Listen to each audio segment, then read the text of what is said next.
ਪਟਿਆਲਾ ਤੋਂ ਇੱਕ ਬੜਾ ਹੀ ਹੈਰਾਨ ਕਰ ਦੇਣ ਵਾਲਾ ਮਾਮਲਾ ਸਾਹਮਣੇ ਆਇਆ, ਜਿੱਥੇ ਕਿ ਇੱਕ ਨਹੀਂ ਦੋ ਨਹੀਂ ਬਲਕਿ ਪੂਰੇ 2 ਤੋਂ 250 ਘਰ ਜਿਹੜੇ ਹੈਗੇ ਨੇ ਉਹ ਬਿਨਾਂ ਨਕਸ਼ੇ ਦੇ ਬਣੇ ਹੋਏ ਨੇ। ਤਾਂ ਕਿਸੇ ਦੇ ਵੱਲੋਂ ਸਵਾਲ ਵੀ ਨਹੀਂ ਕੀਤਾ ਗਿਆ।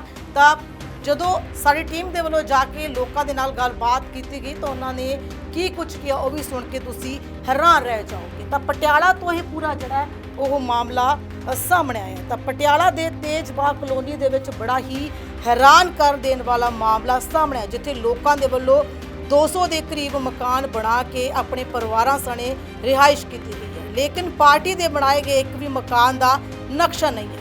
बिना नक्शे तो ही 200 के करीब मकान इस कलोनी के विच नजायज़ तौर पर बन चुके हैं ते अगे भी बनते हुए दिखाई दे रहे हैं, पर इस उपर किते भी नगर निगम अधिकारियों के वालों कोई भी कार्रवाई नहीं की जा रही। पर जदों मौके ते लोगों के नाल गलबात की गई तो उन्होंने कहना है कि इत्थे नगर निगम की टीम आती है पर असीं उन्होंने वापस भेज देते हैं, लेकिन किस तरह नगर निगम की टीम इत्थों बिना कार्रवाई के वापस मुड़ती है, बड़े ही बड़े सवाल खड़े करता है। तो तुसीं वेखो तस्वीरां, जिन्ने भी मकान जिहड़े बन रहे हैं बिना नक्शे तो बन रहे थे, जिन्हां दी हुण भी उसारी चल रही है उन्हां दा भी कोई नक्शा नहीं है। जो लोगों के नाल गलबात की गई तो उन्होंने की कुछ कहना तुहानूं वो भी सुना देंगे।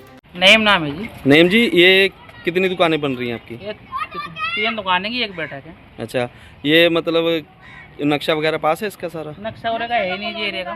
अच्छा, कॉलोनी का ही नक्शा नहीं है? कॉलोनी का पूरे का नक्शा नहीं है कहीं भी। अच्छा, पूरी कॉलोनी का नक्शा नहीं है। इसका नगर निगम से पास किया हुआ है दुकान के लिए या है मकान जी, के लिए? नक्शा एरिया का नहीं है जी पूरे का। आपने किसी से परमिशन ली है बनाने की? परमिशन के नक्शा नहीं है जी। परमिशन के नहीं, किसी प्रधान से, किसी एमसी से तो बात की हो? एमसी से है बात। एमसी साहब से उनसे बोल रहा था मैंने, मकान बना रहे। और कि नाम क्या एमसी का? एमसी का मेहता साहब ही। नहीं, उन्होंने दुकान बनाने के लिए भी बोला भी। नहीं मकान की बोला था। आप तो दुकान भी बना रहे हैं ना? दुकान तो अब सामान वामान रख ले बनानी पड़ेगी सर थोड़ी मोटी। कितनी दुकानें हैं? है जी, कितनी दुकानें हैं? 3 दुकानें। मेरा नाम निसार अहमद है। ये कौन सी जगह है? तेजबाग कलोनी। तेजबाग कॉलोनी है। ये आपका घर बन रहा है? नहीं, ये मामा का मुंडा है। मामा का मुंडा है। तो रजिस्ट्री वगैरह नक्शा वगैरह है आपके पास? नक्शा भाई जी जब पूरे है ही नहीं, कॉलोनी का बना हुआ ही नहीं है नक्शा। रजिस्ट्री है ये रजिस्ट्री है। मतलब आप नगर निगम के पास जाते नहीं कि भाई नक्शा वगैरह पास करो हमारा? नक्शा हमने कितनी बार बोला है, एमएलए साहब के पास भी पहले भी आए थे, उस टाइम भी। कौन से एमएलए साहब के पास गए थे? होली साहब से ही बोला था कि नक्शा पास करा, और जाएंगे और उनसे भी बात करेंगे। नहीं, अभी रजिस्ट्री है, नक्शा पास नहीं होया ना नक्शा, लेकिन मकान की उसारी चल रही है। मकान तो इसी तरह बने हुए हैं। बने हुए कितने मकान है? ऐसे ही बने हैं। ये सारी कॉलोनी बनी हुई है जी। फिर भी अंदाजा कितने सारे मकान है, कम से कम 200-300 मकान है का। सब ऐसे बिना जिन्हें नक्शे के बिना कमेटी नक्शे वाले में नहीं सब आते बने यहाँ हैं। पे? या नगर निगम वाले आते नहीं? नहीं आता, कमेटी वाले करते तंग आके। फिर करते हैं तंग में, तो तंग करते हैं भाई। फिर कैसे वापस भेजते हो? बाका बनाते हैं बस, और क्या करेंगे, गरीब आदमी क्या बनाएगा। कैसे बनाते हो? अब जैसे बनने देखो, रहना सहना बना रहे हैं अपना, और क्या करें भाई। अब हमारी ये कोई 50 गज की है, कोई 100 गज की है, कोई 60 गज में, इतने में मकान बना रखा लोगों ने। हाँ। हमने बहुत कोशिश कर ली नक्शा बनवाने के लिए। नहीं बनाते? नहीं बना ही नहीं रहे बिल्कुल। बहुत जोर लगा लिया। बोलते क्या है? बोलते क्या, तुम्हारा तो बेती नदी में है जी। अब बताओ क्या करें, बताओ। बहती नदी में कहते हाँ, हैं। नक्शा बनवाने में हमें वो है फायदा। नक्शा बनवाए, नक्शा बनेगा तो हमें लोन भी करा सकते हैं घर पे। ये है जी। ये जैसे नदी में बोल रहे हो, कल अगर पानी आता है नुकसान होता है, इसका जिम्मेवार कौन? इसका नुकसान कौन है? जिसका घर है वही होगा नुकसान वाला। वही कौन होगा? आम जनता को नुकसान। कौन नुकसान होगा? पहले जब ये 2000 उसमें पानी आया था, उसमें 93 में हमने हम यहाँ रहते थे किराए में, यहाँ सब बंदूक निकाला हमने। 93 में जब पानी आया था तो अपने ट्यूब लगाए, अपने मंजे लगाए, जब पानी यहाँ सारे घर वालों को निकाला सरदारों को। आपको ये नहीं लगता ये बहती नदी में ज़मीन है तो आप इसके ऊपर कंस्ट्रक्शन करो, ये इलीगल है? हमने हमारी कॉलोनी की मीटिंग भी हुई थी और उनके बाद कमेटी कॉर्पोरेशन में भी गए थे हम। मैंने ये हमारा नक्शा पास कर दो भाई, हमें क्यों तंग करा जाता है? कभी कोई बंदा आ जाता है, कभी कोई आ जाता है, कभी ये कॉर्पोरेशन वाली मैडम आ जाती है ना, किसके हुक्म से बननी है जी घर? ये कौन सी मैडम है कॉर्पोरेशन से? है जी, कौन है कॉर्पोरेशन? कौन है जो होते हैं बंदे? कौन है कॉर्पोरेशन? हम तो इतने नहीं जानते कौन सी मैडम है, आप बोल रहे हो? जो मैडम थी पहले अफसर, ये मकान बन गया सामने इधर, वो पुलिस भी आई थी, मशीन लेके भी आई थी।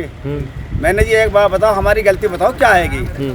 जब हम घर बनाते हैं पहले आप लोगों को दौरे जाते हैं कि हमारा नक्शा पास करो, तो उन्होंने नक्शा कोई पास नहीं कर गया, नक्शा पास होने का नहीं, फिर तो क्यों तंग करा जाता है हमें? क्यों हमारे पर डंडे फेरे जाते हैं, क्यों पुलिस हमारे पर डंडे फेरती है? पर चलो जो बन गया अब नई बिल्डिंग बन रही है, नई कंस्ट्रक्शन हो रही है, वो तो कम से कम वो रुकनी चाहिए, वो तो नया बन रहा है। अभी ये बेचारा गरीब आदमी है, बताओ क्या करेगा आदमी? अब जब यहाँ कोई किराए पे आया हुआ अपनी मजदूरी कर रही है, दिहाड़ी कर रहा है, तो घर तो कहीं नहीं, आप कहीं वो तो और बनावेगा कहीं और भी बना सकते हैं। ये तो है नहीं कि आपको कहीं और सस्ती मिलती है जगह यहाँ पे? ये सस्ती या 3000 यहाँ पे कोई सिस्टम तो होगा ना, बहुत महंगा हो गया। यहाँ पे कोई सिस्टम तो होगा तभी आप यहाँ बना रहे हैं, नहीं तो पूरा पटियाला पड़ा है, पटियाला में और भी जगह हैं, आप वहाँ बना सकते हो। देखो ये जहाँ एक ये तो इलीगल में आ गया ना। अब ये एक कॉलोनी के हमारे क्यों बना रहे हैं? एक ही पिंड के बंदे सारे, अब जहाँ एक जगह एक बंदा रहेगा तो वहाँ सारे बंदे इकट्ठे, हमारे एक जगह सारे बंदा काम एक ही जगह आएगा। यहाँ के जो एमसी हैं उनकी नॉलेज में है ये? हाँ, ये कौन है एमसी यहाँ पे? अब ये नेता साहब है, नेता जी पहले गिन्नी मेहता साहब जी, तेजिंदर मेहता। हाँ, अच्छा, पहले गिन्नी साहब थे। मतलब वो कहते हैं कि बना लो है जी? हमें तो नहीं पता बेचारे, वे कहेंगे नहीं कहेंगे, हम तो इन्हीं के पास जाएंगे जो हमारा प्रधान होगा भाई। सही बात है। सही है नहीं है जी? ਮਾਂ ਪਿਓ ਬਣਨ ਨੂੰ ਤਰਸਦੇ ਜਿਹੜੇ ਹੁਣ ਕਿਲਕਾਰੀਆਂ ਗੂੰਜਣਗੀਆਂ ਉਹਨਾਂ ਦੇ ਵਿਹੜੇ ਕਿਉਂਕਿ IVF ਹੁਣ ਹੈ ਸੇਫ, ਅਫੋਰਡੇਬਲ ਐਂਡ ਰਿਲਾਇਬਲ। ਜੀ ਹਾਂ, ਤੁਹਾਡੀ ਆਸ ਤੇ ਸਾਡਾ ਵਿਸ਼ਵਾਸ ਜ਼ਰੂਰ ਪੂਰਾ ਹੋਵੇਗਾ। 20 ਸਾਲਾਂ ਦੇ ਤਜਰਬੇ ਅਤੇ 10,000 ਤੋਂ ਵੱਧ ਜੋੜਿਆਂ ਦੇ ਸੁਪਨੇ ਸਾਕਾਰ ਕਰਨ ਵਾਲੇ ਜਲੰਧਰ ਦੇ best IVF specialist doctor Sarabjit Singh. ਬਸ ਟਿਕਟ ਟੂ ਇੰਡੀਆ ਕਰਾਓ, ਮਾਪੇ ਬਣਨ ਦੀਆਂ ਖੁਸ਼ੀਆਂ ਲੈ ਆਓ। ਹੁਣੇ ਕੰਸਲਟ ਕਰੋ ਡਾਕਟਰ ਸਰਬਜੀਤ ਸਿੰਘ ਦੇ ਨਾਲ। ਦਿੱਤੇ ਗਏ ਨੰਬਰ ਤੇ ਕਾਲ ਕਰੋ ਜਾਂ ਵੈਬਸਾਈਟ ਵਿਜ਼ਿਟ ਕਰੋ।